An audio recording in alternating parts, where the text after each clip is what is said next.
हमारा सौभाग्य है देश के अग्रणी शिक्षण संस्थान सिंधिया स्कूल के 125वें स्थापना दिवस पर 21 तारीख को प्रधानमंत्री अपने व्यस्तम शेड्यूल में समय निकालकर आ रहे हैं। हम उनके कृतज्ञ आभारी है।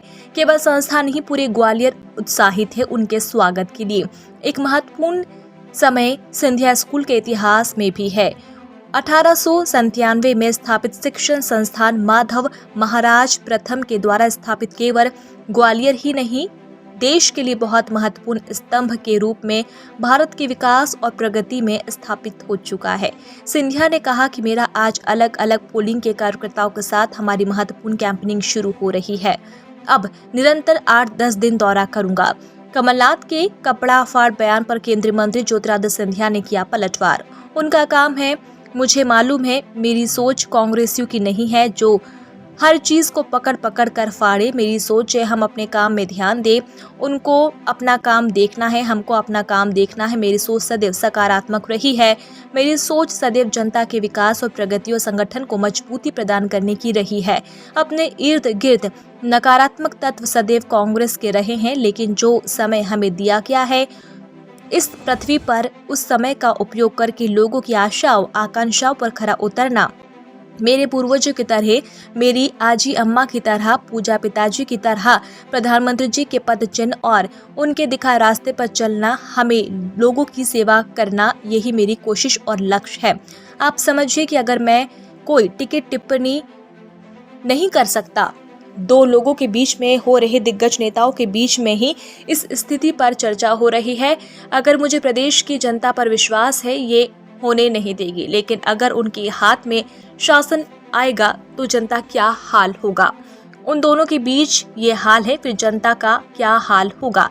केंद्रीय मंत्री ज्योतिरादित्य सिंधिया ने कांग्रेस के वचन पत्र पर भी निशाना साधा। केंद्रीय मंत्री ज्योतिरादित्य सिंधिया ने कहा कि कांग्रेस के वचन पत्र को गहरी खाई बताया। कांग्रेस की और इन दोनों की वचन की लिस्ट बहुत लंबी होती है, पर पूरी एक भी नहीं होती। लिस्ट बनाना, उसमें अनेक तरह के मिश्रण बनाना, अनेक तरह के लुभावने मुद्दों को डालना बहुत आसान है, लेकिन 15 महीने में जो इन्होंने किया, प्रदेश की पूरी तरह से चौपाटी स्थिति बदल दी है। मैं मानता हूँ प्रदेश की जनता इन दोनों को कभी माफ नहीं करेगी, कांग्रेस पार्टी को बिल्कुल भी माफ नहीं करेगी। हमारा सौभाग्य है कि प्रधानमंत्री जी का आगमन हमारे ग्वालियर के केवल नहीं, लेकिन प्रदेश के केवल नहीं, लेकिन देश की अग्रिम और प्राथमिक शिक्षा की संस्था सिंधिया स्कूल का 125वीं वर्षगांठ पर उनका आगमन हो रहा है। हम लोग सब उनके कृतज्ञ हैं कि उन्होंने अपने इतनी व्यस्तता में अपना समय निकालकर हमारे संस्था में पधारे। और केवल संस्था नहीं, केवल संस्था के हमारे सभी गणमान्य सदस्य केवल नहीं, लेकिन पूर्ण ग्वालियर उत्साहित है उनके स्वागत के लिए। और एक बहुत महत्वपूर्ण समय सिंधिया स्कूल के इतिहास में भी है। 1897 में जो स्थापित शिक्षा की संस्था माधव महाराज प्रथम के द्वारा ग्वालियर स्टेट के लिए केवल नहीं, लेकिन देश के लिए की गई थी, आज वो एक बहुत महत्वपूर्ण स्तंभ के रूप में भारत की विकास और प्रगति में स्थापित हो चुका है। आज मेरा अलग अलग विधानसभाओं का, हमारे पोलिंग के कार्यकर्ताओं के सम्मेलन का दौरा की शुरुआत हो रही है। पिछले प्रवास में मैंने बितरवार और चंदेरी का दौरा किया था, और अब निरंतर अगले 8-10 दिन में मेरा दौरा है। अब मुझे पूरा विश्वास है, वो अब उनका काम है। मुझे मालूम है मेरी सोच कांग्रेसियों की नहीं है जो हर चीज़ को पकड़ पकड़ के फाड़ें। मेरी यही सोच है कि हमें अपने काम में अपना ध्यान देना होगा। उनको अपना काम देखना है, हमको अपना काम देखना है। मेरी सोच सदैव सकारात्मक रही है।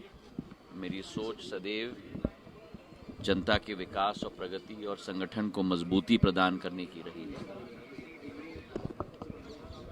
अपने इर्द गिर्द नकारात्मक तत्व कांग्रेस पार्टी के सदैव रहे, लेकिन जो समय हमें दिया गया है इस पृथ्वी पर, उस समय का सदुपयोग करके लोगों की आशा और आकांक्षाओं पर खड़े उतरना, मेरे पूर्वजों की तरह, मेरी आजी अम्मा की तरह, मेरे पूज्य पिताजी की तरह प्रधानमंत्री जी के पद चिन्हों और उनके दिखाए हुए रास्ते पर चल के हमें लोगों की सेवा, लोगों का विकास और लोगों की प्रगति, और यही आपने भी देखा है पिछले 20 वर्षों में, यही मेरी कोशिश रही है।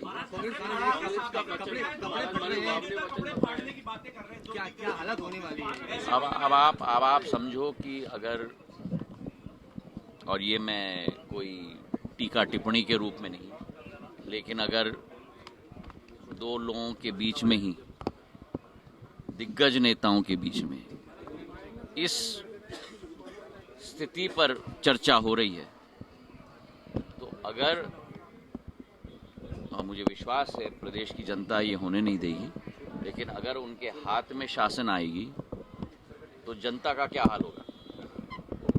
अगर उन दोनों के बीच में यही हाल है तो जनता का क्या हाल होने वाला है? जनता के लिए 101 वचन दे देंगे। और जहां तक वचनों की बात है, वो तो एक इतनी गहरी खाई है कांग्रेस की और इन दोनों की,